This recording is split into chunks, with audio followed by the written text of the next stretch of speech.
Hello all, I'm here to present my Architecture 653 midterm project. I chose to do a museum building which is located in New York called New Museum of Contemporary Art. The form of the building was derived from an additive process and can be described as a series of asymmetrical boxes stacked on one another according to the anticipated needs and circulation patterns of the building users. At different levels, these boxes were driven away from the vertebrae of the building core laterally.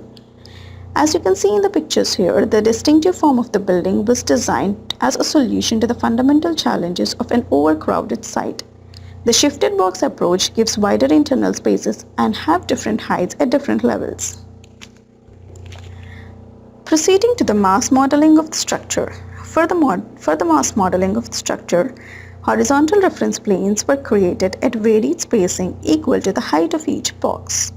The vertical reference planes were then positioned aligned to the face of each box, that is at an offset from the one below it.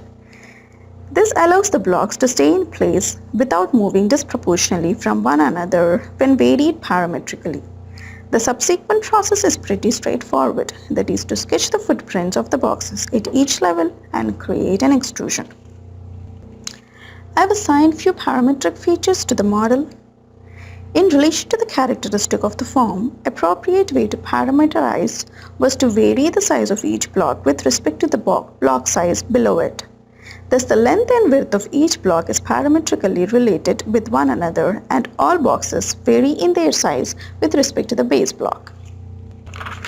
If I go ahead and change the length and width of the block in the Family Types dialog box, you can see the size of the building is changed. The height of each block can also be varied simultaneously, and it is related to the floor height. Each block holds 2 to 3 stories, and thus height of each block changes with the height of the story. Thus the height of the building altogether. If I change the story height from 15 feet to 10 feet, you can see the entire height of the building is reduced. Now proceeding to the parametric curtain panel. For this purpose, a rectangular curtain panel pattern was selected and points were placed on it as shown here. These points are placed at every 10th point on the line. A normalized curve parameter P was assigned to these points, which is a constraint parameter. Another 10 points were placed on these points to give an offset parameter, and this offset parameter is equated to the sine curve. 10 more points are placed on an axis that is parallel to the sine curve as shown in the figure. These points are joined to the points on the curve, and to maintain the shape of a sinusoidal wave, an angle parameter was assigned to these points in a way similar to the offset parameter. But for the panels to stick with each other after creation of the form, the slope of the curve should be varying mildly. To get the wavy shape of the panel, the formula of the curve should be slightly modified. Thus the offset parameter and the angle parameter are modified as in here.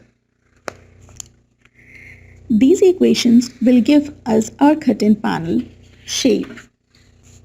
Then a surface is created upon it. By varying a parameter called amplitude that was defined earlier, the shape of the panel can be changed, thus making the shape of the panel a parametric parameter.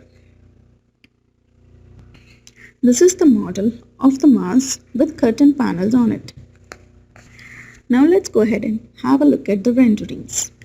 These are the exterior renderings and these are the interior renderings.